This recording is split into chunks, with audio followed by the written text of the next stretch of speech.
એ જમવાની હું વાર છે હવે? જમવાની તો વાર જ હોય ને, હજી તો કાચું સુધારું છું. કાચું સુધારશો પણ કેટલીક વેરાયટી એમાં નાખવીશ તારે હજી? એમાં નાખી કોબી, કેરી અને આ ટમેટું. તો પણ તારે આટલા બધા ચાકા ના કરીને શું કરવું છે? જો આ માર્મિક લઈને રમે છે, હાલે દે વારા ફરતી દેવા માંડ્યો છે. નહીં, મારા ચાકા છે આ, મને ચાકા ફાવતા નહોતા આવા. પછી પટ્ટી ચાકુ મેળ્યું ને તોય મેળ આવ્યો મારે. પણ એમને તારે આટલા બધા શાકા ગમે એક શાકા સુધાર એટલે કપાય જ તે વસ્તુ. નો ફાવે. શું ન ફાવે? તો ઘરે તમે સાકું લઈને આવે. હવેથી લઈને આવીશું. સાકું નથી ફાવતું, લ્યો. એટલે ગામમાં તમે ક્યાંક મહેમાન થઈને ગયા હોય ને ત્યાં શાકા ફાવી એવું બાનું ન કાઢવાનું. બીજી વખત મહેમાન કોઈ તેડાવે નહીં તમને. કેમ? હું કેમ? તમારે પાછા તમને ગમતા હોય એવા શાકા, પટ્ટી શાકા જોઈ, પછી ઓલા કેવું અંજારનું શાકું જોઈ. એ બધું જોહે. તો આ 3 શાકા લઈને તો બેઠી છો અત્યારે. નાસ્તા બોલાય તું. જો હજી એને શાકા જ વાલા છે. ઓલો છોકરો લીંબુથી રમે છે, એને લીંબુ લઈ ગયા છે. કે બધી વસ્તુ અલગ અલગ વેરાયટીમાં છે. બધી વસ્તુ અલગ અલગ વેરાયટીથી ઓલા ચાકાથી સુધારશો તું? હા, મને એકલા શાકા લઈ દેજો 5-6. જો કોબી સુધારવા માટે ચાકુ જો ભાભી લઈ ગયા. પછી આ ચાકુ છે ને આનથી ટમેટા સુધારવાના છે, આ કેરી સુધારવાના, તો આ બટેટાનું છાલ ઉખેડવાનું છે. આ નવીન છે. મેં જો બધાય ચાકા આપણે લેવા. આ ડીમાર્ટમાં મળે છે. ઈ ડીમાર્ટ નું ચાકુ છે લાલ, મને ખબર છે ડીમાર્ટ નું ચાકુ. ઈ જાનું હોય નાનું, મને લઈ દેવા પડશે 5 ચાકા, તો હું હવે રસોઈ બનાવીશ. હકર બનાવીશ નહીં. આપણે તો કાચું ખાવાનું બંધ કરી દઉં, મને હે ને પોસાશે. એ તમે આવ્યો તમે આખી કાસી કોબીજ ખાઈ લ્યો. હા, બધી હું ખાઈ લઈ. કાચી કોબીજ મને ભાવે છે, મને આવું સુધારેલું નથી ભાવતું. હા, ઈ હા. બટાટા કાસે કાસા ના લઈ ના, લો. કાસા બટાટા મને આખા આપી દેજો. અને તારે કચરું કરવાનું છે અહીંયા. એની ઉપર રેડું નાખમાં નથી લઈ દેવા શાકા. શાકા તો લઈ જ દેવા પડશે. નથી લઈ દેવાના. નથી લઈ દેવા એટલે નથી લઈ દેવા. ગમે એમ હમું જોવો તો આખું બંધ કરીને જોવો તો ભલે ને આખું ખુલ્લી રાખીને જોવો તો ભલે.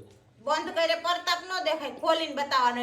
ચાકા તો લઈ જ દેવા પડશે. ધ્યાન રહી જાય નકર એની હે ને બે ઓલી કોડિયું છે ને એ કાઢીને હાથમાં આપી દે. એ બીજું બધું ઠીક. આગળ ભાભીની બેનપણીનો ફોન આવ્યો હતો ને, તે કે માર ઘરે ગેસટ આવ્યા છે. એ હું ગેસટ? હું વિચાર કરું છું મીધા એટલે હું હોય છે એમ કરીને કઈક નવીન લીધું છે વસ્તુ. મને લઈ જો ને ગેસટ વાળી.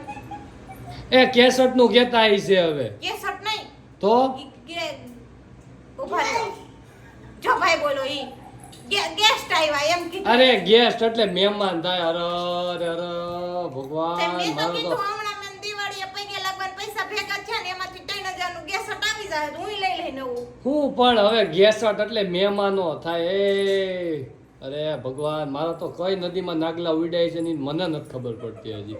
તમે ખોટું જ બોલો છો. હું ખોટું બોલો છો? હવે નો ખબર પડતો હોય તમારે બોલાય જ મને નહીં. લઈ દેવું પડે ને એટલે ભાભીએ ગેસટ લીધું ને તમારે મને લઈ દેવું પડે ને એટલે જ મારે આવું કરો છો. હું ગેસ્ટ બોલી દીધી. એ ગેસ્ટ એટલે મહેમાન. ગૂગલમાં શબ્દ મારજે ગેસ્ટ. હા ભાઈ ઈ ગેસટ જ કહેવાય. મારથી ગેસ્ટ બોલાતું નથી પણ ઈ ગેસ્ટ મને લઈ તું દ્યો. બોલ માં તું રહેવા જ દે. તું મહેમાન બોલ, તારે ગેસટ બોલવું જ નથી. પણ મને ઈ ગેસટ છે ને ઈ લઈ દ્યો.